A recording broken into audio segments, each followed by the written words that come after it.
Hello guys, आप लोग को आज मैं इस वीडियो में सिखाने वाला हूं कि एसएससी एमटीएस का किस तरह से आप लोग फॉर्म अप्लाई करेंगे, वो भी अपने मोबाइल फ़ोन से। तो ये जो वैकेंसी है वो 10वीं पास वैकेंसी है, तो जितने लोग भी 10वीं पास हैं वो सभी लोग अप्लाई कर सकते हैं। तो आप लोग वीडियो को पूरा देखिएगा ताकि आप लोगों को समझ में आ जाए कि किस तरह से मोबाइल फ़ोन से अप्लाई करना है एसएससी एमटीएस का फॉर्म। तो आप लोग देख रहे हैं यूट्यूब चैनल ऑनलाइन विकास। और जो लोग भी अभी तक चैनल को सब्सक्राइब नहीं किए हैं, प्लीज़ चैनल को सब्सक्राइब कर लें और बेल आइकन को दबा करके रखें।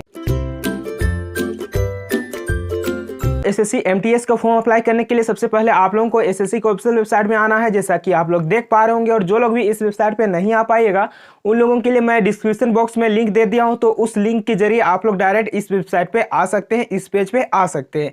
इस पेज पे आने के बाद देखिए आप लोगों को यहाँ पे लॉगिन देखने को मिल रहा होगा, जहां पर देख पा रहे होंगे आप लोग रजिस्ट्रेशन नंबर और यहाँ पे पासपोर्ट डालने के लिए दिया जा रहा है। तो जो लोग पहले एसएससी में कोई भी फॉर्म अप्लाई किए होंगे, जैसे कि एसएससी जीडी कह सकते हैं, एसएससी सीएचएसएल कह सकते हैं, तो ये सारा अगर आप लोग फॉर्म अप्लाई किए होंगे पहले, या फिर कोई भी एसएससी में फॉर्म अप्लाई किए होंगे जैसे कि स्टेनोग्राफर हो गया, दिल्ली पुलिस हो गया, तो ये सारा चीज का अगर आप लोग पहले से फॉर्म अप्लाई किए होंगे तो वही यहाँ पर रजिस्ट्रेशन नंबर डालना है और पासवर्ड डाल करके लॉगिन करना है। यहाँ पर जो कैप्चा दिया गया है उसको यहाँ पर उतार करके। और जो लोग पहली बार अप्लाई करेंगे इस फॉर्म को या फिर एसएससी में, वो लोग कहाँ पर से अप्लाई करेंगे, देखिए इसी के नीचे में आप लोगों को देखने को मिलेगा यहाँ पर न्यू यूजर करके। ठीक है, यहाँ पर न्यू यूजर रजिस्टर्ड नाउ लिखा हुआ है, तो इसी में आप लोगों को टच करना है। टच करने के बाद देखिए आप लोग से कुछ डिटेल मांगा जाएगा यहाँ पर, तो यहाँ पर कुछ डिटेल आप लोग भर लीजिएगा। और जिनके पास पहले से रजिस्ट्रेशन और पासपोर्ट है, यानी कि सीधा सीधा कहे तो एसएससी का आईडी है, वो लोग किस तरह से करेंगे अपना फॉर्म को अप्लाई, तो चलिए देखते हैं। आप लोग को रिटर्न वही पेज में आना है जो कि होम पेज है एसएससी का ऑफिशियल वेबसाइट का। तो यहाँ पर देखिए यहाँ पे लॉगिन आईडी में आप लोगों को मैं पहले भी बताया कि रजिस्ट्रेशन नंबर यहाँ पर डाल लेना है और यहाँ पे जो पासपोर्ट है उसको डाल लेना है। और देखिए यहाँ पर नीचे में यहाँ पे कुछ कैप्चा दिया गया है, उसको यहाँ पर इंटर करके लॉगिन कर लेना है। और जिनको पता नहीं है अपना रजिस्ट्रेशन नंबर या फिर पासपोर्ट, तो वो क्या करेंगे, तो यहाँ पर आप लोग को दिख रहा होगा फॉरगेट पासपोर्ट, तो इसी पे आप लोगों को टच करके अपना रजिस्ट्रेशन नंबर और अपना पासपोर्ट जो भी आपका जरूरत है, जो भी आपको पता नहीं वो रिकवर कर सकते हैं। तो यहाँ पर मैं अपना रजिस्ट्रेशन नंबर और पासपोर्ट डाल करके यहाँ पे कैप्चर को भी इंटर कर लिया हूँ। उसके बाद लॉगिन कर देता हूँ। लॉगिन करने के बाद अगला पेज कुछ इस तरह का खुल आएगा, जो कि आपका ही नाम होगा यहाँ पर देखने को मिल जाएगा और आपका डिटेल देखने को मिल जाएगा। ठीक है, तो आप लोगों को क्या करना है, एमटीएस का फॉर्म अप्लाई करना है। तो देखिए सबसे ऊपर में ही आप लोगों को देखने को मिलेगा नोटिफिकेशन, यहाँ पे मल्टीटास्किंग नॉन टेक्निकल स्टाफ यहाँ पे देखने को मिल रहा है, एंड हवलदार, जो कि यहाँ पे एग्जामिनेशन 2021 में ही निकालना था, बट यहाँ पे 2022 में निकाला गया है। तो यहाँ पर देखिए आप लोग के लिए कुछ इंपॉर्टेंट डेट भी दी गई है। तो यहाँ पर देख पाएंगे आप लोग एप्लीकेशन स्टार्टिंग डेट जो कि 22/3/2022 है, और यहाँ पे एप्लीकेशन इन डेट जो कि 30/4/2022 है, और यहाँ पे last date of for making online fee payment कब तक करना है, देखिए इसका भी यहाँ पे दिया गया है कि 2/5/2022। इसी तरह देखिए last date for generation of offline challan के लिए यहाँ पर 3/5/2022 है, और यहाँ पर देखिए last date for fee payment through challan SBI के द्वारा जो कि 4/5/2022 है। फिर देखिए यहाँ पर date of window for application form correction and online payment of correction charge जो कि 5/5/2022 से लेकर के 9/5/2022 के बीच आप लोग कर सकते हैं। तो आप लोग को फॉर्म कहाँ से अप्लाई करना है, देखिए तो इसी के जस्ट नीचे देखिएगा जो मल्टीटास्किंग स्टाफ का जो नोटिफिकेशन, उसी के नीचे जस्ट देखिएगा तो आप लोगों को फर्स्ट में ही अपने देखने को मिल रहा होगा अप्लाई। ठीक है, तो इसी अप्लाई पे आप लोगों को टच करना है। तो चलिए मैं यहाँ पे टच कर देता हूँ। टच करने के बाद अगला पेज कुछ इस तरह का खुल करके आता। तो देखिए यहाँ पर किस तरह से आप लोगों को फॉर्म को अप्लाई करना होता है, क्योंकि कुछ डिटेल पहले से यहाँ पे ऑटोमेटिक शो करता है और कहाँ कहाँ पे आप लोगों को भरना होता है, चलिए देखते हैं। तो यहाँ पर देखिए आप लोग ध्यान रखिएगा, जहाँ जहाँ पर भी रेड कलर का स्टार दिखेगा वहीं वहीं आप लोगों को भरना होता है और बाकी जगह भरने की जरूरत नहीं होती है। ठीक है, तो यहाँ पर आप लोगों को सबसे पहले कहाँ पे भरना होगा, देखिए यहाँ पे जो प्रेफरेंस ऑफ एग्जामिनेशन सेंटर है इसको सबसे पहले आप लोगों को भरना होगा इस फॉर्म में, जो कि यहाँ पे 3 सेंटर आप लोगों को सिलेक्ट करना होता है। तो जैसे कि यहाँ पे देख पा रहे होंगे फर्स्ट सेंटर यहाँ पे मैं चलिए सिलेक्ट कर लेता हूँ। यहाँ पर चलिए मैं ईस्ट रीजन का रांची भर लेता हूँ। फिर देखिए दूसरा सेंटर इसी तरह का सिलेक्ट कर लेना है, जैसे कि यहाँ पे मैं बोकारो कर लेता हूँ। उसी तरह तीसरा सेंटर आप लोगों को सिलेक्ट कर लेना है, जैसे कि यहाँ पे हजारीबाग में कर देता हूँ। तो यहाँ पर आप लोगों को सेंटर ऐसा सिलेक्ट करना है जो कि आपके एरिया या फिर आपके घर से नजदीक हो, जहाँ पर आप लोगों को एग्जाम देने में जाने में कोई भी परेशानी ना हो। ठीक है, तो इस तरह से आप लोगों को सिलेक्ट करना होता है। फिर देखिए यहाँ पे अगला जो है वो क्या लिखा गया है कि whether you are an ex serviceman और serving in the army speed force. तो यहाँ पर अगर आप लोग एक्स सर्विसमैन है तो यहाँ पर आप लोगों को यस करना है, नहीं है तो नो कर देना है। फिर देखिए यहाँ पर आप लोगों को नीचे आना है, क्योंकि यहाँ पे कहीं भी स्टार देखने को नहीं मिल रहा है, तो यहाँ पर आप लोगों को भरने की जरूरत नहीं है। फिर देखिए यहाँ पर पूछा जा रहा है, यहाँ पर रेड कलर का स्टार दिख रहा है कि वेदर सीकिंग एज रिलैक्सेशन। अगर आप लोग एज रिलैक्सेशन चाहते हैं तो आप लोग यस कीजिएगा, नहीं तो नो कीजिएगा। तो यहाँ पर मुझे एज रिलैक्सेशन की जरूरत नहीं है, क्योंकि जो वैकेंसी है वो 10th लेवल का है और इस वैकेंसी का जो एज लिमिट है उसमें मेरा एज आ जाती है। तो यहाँ पर मैं नो कर दिया हूँ। तो नो करने के बाद देखिए आप लोगों को अगला जो भरना होता है वो यहाँ पे कुछ नहीं भरना होता है, नीचे आना होता है। नीचे आने के बाद देखिएगा आप लोगों को तो यहाँ पर देखने को मिलेगा प्रीफरेंस ऑफ स्टेट, यानी कि आप किस राज्य में अपना नौकरी करना चाहते हैं। तो यहाँ पर आप लोगों को अपना राज्य सेलेक्ट करना होता है। तो राज्य सेलेक्ट करने के लिए देखिए आप लोगों को किस तरह से राज्य सेलेक्ट करना होगा, यहाँ पे प्रेफरेंस किस तरह से देना होगा राज्य का, ये देखिए। तो यहाँ पर आप लोगों को ऊपर में डिटेल देखने को मिल जा रहा होगा, जैसे कि आप लोग देख पा रहे होंगे यहाँ पे। तो यहाँ पर आप लोगों को देखने को मिल रहा होगा जिसमें कि एक कोड देखने को मिल रहा होगा। इधर राइट साइड में आप लोगों को राज्य का नाम देखने को मिल जा रहा होगा, जिसमें कि यूटी एंड स्टेट दोनों देखने को मिल रहा है। तो यहाँ पर आप लोगों को कोड लिखना होता है, जो यहाँ पे नीचे में बॉक्स दिया गया है इसमें कोड लिखना होता है। जैसे कि यहाँ पे फर्स्ट प्रेफरेंस आप जिस भी स्टेट को देना चाहते हैं उसका कोड लिखिएगा, सेकंड जिसको भी देना चाहते हैं उसका कोड लिखिएगा, यहाँ पे थर्ड जिसको भी देना चाहते हैं उसका कोड लिखना है। तो चलिए मैं यहाँ पर फर्स्ट सेकंड थर्ड आप लोग को कुछ जानकारी के लिए, यानी कि उदाहरण के लिए यहाँ पे बता देता हूँ कि किस तरह से करना है। जैसे कि यहाँ पर देख पा रहे होंगे झारखंड का जो कोड है 31 है, इसको मैं फर्स्ट प्रेफरेंस देना चाहता हूँ, स्टेट प्रेफरेंस। तो यहाँ पर मैं 31 लिखूंगा। तो चलिए मैं यहाँ पर 31 लिख देता हूँ। 31 लिखने के बाद इसी तरह का मैं दूसरा स्टेट प्रेफरेंस दे रहा हूं, जिसको कि यहाँ पे देख पा रहे होंगे आप लोग कोलकाता, जो कि इसका कोड नंबर है 27। आप लोगों को देखने को मिल रहा होगा यहाँ पर कोलकाता और कोड नंबर है 27। तो इसी को मैं देना चाहता हूँ दूसरा। तो चलिए मैं यहाँ पे 27 लिख दूंगा, जो कि मेरा दूसरा स्टेट प्रेफरेंस रहेगा। तो यहाँ पर चलिए मैं 27 लिख देता हूँ। उसी तरह आप लोगों को थर्ड फोर्थ भी सिलेक्ट करना होता है। तो यहाँ पर मैं तीसरा स्टेट प्रेफरेंस सेलेक्ट कर लेता हूँ वेस्ट बंगाल को, जिसका यहाँ पर कोड है 34। तो चलिए मैं यहाँ पे तीसरा जो है उसको 34 लिख देता हूँ। 3 4 34 हो गया। तो इसी तरह करके आप लोगों को लिख लेना है। और यहाँ पर आप लोग जितना देना चाहे दे सकते हैं, पूरा में देना चाहे तो पूरा में भी आप लोग दे सकते हैं, जितना बॉक्स दिख रहा है उसमें। अगर आप लोगों को यहाँ पे जितना देना चाहे देने के बाद सभी में नहीं देना चाह रहे हैं, जैसे कि यहाँ पे मैं 3 उदाहरण के लिए आप लोग को मैं बताया, आप लोग चौथा पांचवा छठा आप लोग जितना में देना चाहें यहाँ पर दे सकते हैं। सभी में देना चाहेंगे तो सभी में भी आप लोग दे सकते हैं।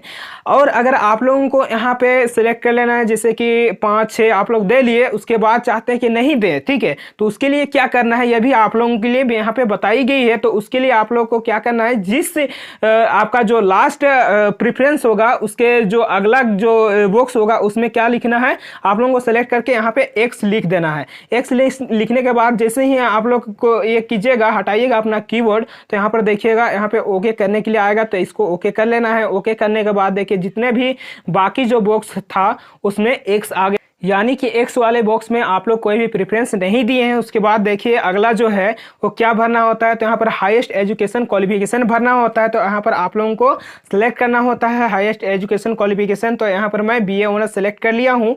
फिर देखिए अगला जो है वो detail of qualifying education qualification, तो यहाँ पर आप लोगों को सेलेक्ट करना होता है। तो चलिए मैं यहाँ पर टच करके सेलेक्ट कर लेता हूँ। तो यहाँ पर जो वैकेंसी है वो 10th लेवल का है, इसलिए यहाँ पर 10th स्टैंडर्ड और इक्विवेलेंट टू 10th स्टैंडर्ड यहाँ पे पूछा जा रहा है, यानी कि मांगा जा रहा है। तो अगर आप लोग के पास सिर्फ 10th का सर्टिफिकेट है, इसके अलावा कोई भी सर्टिफिकेट नहीं है 10th लेवल में, तो आप लोगों को ऊपर वाला को सिलेक्ट करना है। अगर आपके पास इसके अलावा कोई और भी सर्टिफिकेट है तो आप लोगों को नीचे वाला को सिलेक्ट करना है।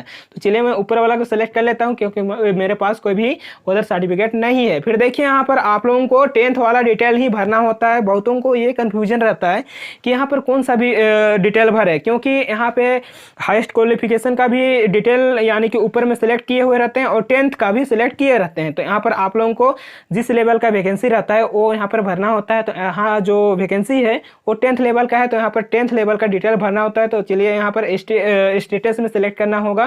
तो यहाँ पर देखिए पास एंड अपियरिंग, तो मैं पास हूँ, तो यहाँ पर पास पे सिलेक्ट कर लेता हूँ। पासिंग ईयर पूछा जा रहा है, तो यहाँ पर ऑटोमेटिक मेरा आ चुका है, क्योंकि ये 10th लेवल का रजिस्ट्रेशन करने के टाइम ही मांगा जाता है। तो ये ऑटोमेटिक आ चुका है, तो इसको मेरे को भरने की जरूरत नहीं है। लास्ट में आप लोगों को देखने को मिल रहा होगा यहाँ पर परसेंटेज, बट मेरा रिजल्ट जो है सीजीपीए में है, तो यहाँ पर मैं सीजीपीए डालूंगा। तो चलिए मैं यहाँ पर सीजीपीए में लिख देता हूँ, जो कि मेरा सीजीपीए है 6.8, तो यहाँ पर मैं 6.8 डाल दिया। फिर आप लोगों को नीचे आना है, तो नीचे में देखिएगा 22 नंबर में क्या पूछा जा रहा है कि do you want to make your personal information available for accessing job opportunity in term, जो कि यहाँ पे दिया गया है। तो आप लोगों को यहाँ पे यस कर लेना है, और यस करने के बाद देखिए आप लोगों को नीचे आना है, तो नीचे में आपका जो भी एड्रेस होगा वो शो करेगा। फिर देखिए आप लोग नीचे आ जाइएगा, इससे नीचे तो यहाँ पर आप लोगों को फोटो एंड सिग्नेचर अपलोड करने के लिए शो करेगा। तो यहाँ पर जो फोटो अपलोड करना है वो upload a photograph taken on after 23 December 2021, यानी कि 2021 का जो 23 दिसंबर है उसके बाद वाला फोटोग्राफ होना चाहिए, उससे पहले वाला नहीं होना चाहिए, ठीक है। तो यहाँ पर देखिए इसके लिए फाइल का जो साइज है वो 20 KB से लेकर के 50 KB के बीच होना चाहिए। जो फॉर्मेट है वो JPEG या फिर JPG फॉर्मेट में होना चाहिए, और यहाँ पे जो इमेज साइज है जो कि 3.5 सेंटीमीटर चौड़ाई और 4.5 सेंटीमीटर हाइट होना चाहिए। फिर देखिए इसी तरह का आप लोगों को राइट साइड में देखने को मिलेगा अपलोड सिग्नेचर। तो यहाँ पर जिसका साइज यहाँ पे बोला गया है कि 10 KB से लेकर के 20 KB होना चाहिए, इसका फॉर्मेट जो कि JPEG और JPG फॉर्मेट में होना चाहिए। और यहाँ पे जो इमेज का जो साइज है वो 4.0 सेंटीमीटर चौड़ाई और 2.0 सेंटीमीटर इसका हाइट होना चाहिए। तो देखिए आप लोग को अपलोड कैसे करना होता है यहाँ पर, तो यहाँ पर आप लोगों को देखने को मिल जा रहा होगा चूज फाइल। तो इसी में आप लोगों को टच करना है और अपने फाइल में चले जाना है, और आपका जहाँ पर भी फोटो होगा आपका फोटो, तो उसको आप लोगों को सेलेक्ट कर लेना है। तो यहाँ पर मैं फोटो सेलेक्ट कर लिया हूँ। इसी तरह आप लोगों को सिग्नेचर को भी सेलेक्ट करना होता है। तो चलिए मैं यहाँ पर चूज फाइल पे टच किया हूँ। चूज फाइल पे टच करने के बाद आप लोगों को अपने फाइल मैनेजर जो भी आपका मोबाइल फोन या फिर आप लैपटॉप या कंप्यूटर से अप्लाई कर रहे हैं तो वहाँ पर आप लोगों को ले जाएगा। यहाँ पर मैं फोटो एंड सिग्नेचर चूज कर लिया हूँ। फिर देखिए नीचे में पूछा जा रहा है कि whether the photograph has been taken on or after 23 December 2021। तो यहाँ पर आप लोगों से पूछा जा रहा है कि 23 दिसंबर 2021 के बाद वाला फोटो है क्या ये। तो यहाँ पर आप लोगों को यस करना है, नो कीजिएगा तो आप लोग का जो फॉर्म है वो सबमिट नहीं होगा। तो यहाँ पर आप लोगों को यस कर लेना है। तो यहाँ पर मैं यस कर लिया हूँ। यस करने के बाद आप लोगों को नीचे आना है, और यहाँ पर देखिए आप लोगों को एक चेकबॉक्स दिख रहा होगा और राइट साइड में लिखा गया है कि आई एग्री। तो यहाँ पर चेकबॉक्स में टिक लगा करके आई एग्री कर लेना है। करने के बाद देखिए आप लोगों को नीचे आना है, तो नीचे में आप लोग को देखने को मिल रहा होगा कैप्चर, और यहाँ पे कैप्चर को उतार लेना है जैसा है वैसे ही, जैसे कि एक UIH है। तो इसको उतारने के बाद यहाँ पे प्रीव्यू कर लेना है। प्रीव्यू पे टच करने के बाद अगला पेज कुछ इस तरह का खुल के आता है। तो यहाँ पर आपका सारा डिटेल देखने को मिल जाता है, जो पहले से डाला हुआ था ऑटोमेटिक आया था वो भी, और अभी जो डालें वो भी। तो एक बार जरूर चेक कर लीजिएगा आपका डिटेल सही है या नहीं। अगर आपका डिटेल कहीं पे भी गलत है तो आप लोग देख पा रहे होंगे यहाँ पर एडिट एंड मॉडिफाई। तो यहाँ पर टच करके आप लोग एडिट कर सकते हैं, मॉडिफाई कर सकते हैं। अगर आपका डिटेल सारा सही है तो आप लोग सबमिट पे टच करके सबमिट कर लीजिएगा। तो यहाँ पर सबमिट जैसे ही टच कीजिएगा तो यहाँ पर आप लोग के सामने यहाँ पर बोलेगा कि you can not edit after final submission, so check detail carefully, click okay if you want to submit. यहाँ पर आप लोगों को ओके कर लेना है। तो चलिए मैं यहाँ पर ओके कर देता हूँ। तो ओके करने के बाद देखिए कुछ इस तरह का होता है। फिर यहाँ पर बोल रहा है क्या कि application form is provisionally accepted कर लिया गया है। तो यहाँ पर आप लोग ओके करना चाहे तो कर सकते हैं, बट यहाँ पे आप लोग प्रिंट पे टच करके आपका जो स्लिप होता है उसको डाउनलोड कर सकते हैं। तो चलिए मैं यहाँ पे प्रिंट पे टच किया हूँ। प्रिंट पे टच करने के बाद मेरा जो स्लिप है वो डाउनलोड के लिए यहाँ पे रेडी हो रहा है। तो यहाँ पे डाउनलोड पे मैं टच कर दिया। डाउनलोड पे टच करने के बाद देखिए डाउनलोड हो गया है। मैं इसको PDF में देख सकता हूँ, PDF के रूप में डाउनलोड हुआ है। तो PDF व्यूअर से मैं देख लेता हूँ, तो दिखा देता हूँ आप लोग को भी। कुछ इस तरह का डाउनलोड होकर के दिखता है, जो कि ये फॉर्म है, ठीक है, जो कि मैं ऑनलाइन अभी आप लोग के सामने लाइव अप्लाई करके दिखाया। तो ये है MTS का फॉर्म। यहाँ पर देख पा रहे होंगे आप लोग मल्टीटास्किंग नॉन टेक्निकल स्टाफ। तो इस तरह का आप लोग को फॉर्म भर लेना है, जो कि मोबाइल में ही भरा जाता है, जो कि आप लोग को मैं दिखाया मोबाइल से ही भर करके। तो आप लोग भी भर सकते हैं, बहुत ही आसानी से अप्लाई हो जाता है फॉर्म। तो अगर आप लोग को फॉर्म भरने में कहीं पे भी दिक्कत आ रही है या फिर कुछ भी प्रॉब्लम आती है तो आप लोग डायरेक्टली वीडियो पे कमेंट करके या फिर आप लोग मेरे इंस्टाग्राम या फिर टेलीग्राम या फिर ईमेल करके मेरे से पूछ सकते हैं, जिसका लिंक आप लोगों को डिस्क्रिप्शन में देखने को मिल जाएगा। तो अगर आप लोग को इस वीडियो से कुछ भी इंफॉर्मेशन मिला, कुछ भी सीखने को मिला, तो प्लीज वीडियो को लाइक कीजिए, शेयर कीजिए, और जो लोग भी अभी तक चैनल को सब्सक्राइब नहीं किए हैं प्लीज चैनल को सब्सक्राइब कर लें और बेल आइकन को दबा करके रखें, क्योंकि मैं इसी तरह का जॉब से रिलेटेड वीडियो लाते रहता हूँ और आप लोग को देते रहता हूँ। तो जॉब से रिलेटेड इन्फॉर्मेशन पाने के लिए इतना करके रखिए, और आप लोग को भी वीडियो देखने के लिए धन्यवाद। जय हिंद, जय भारत।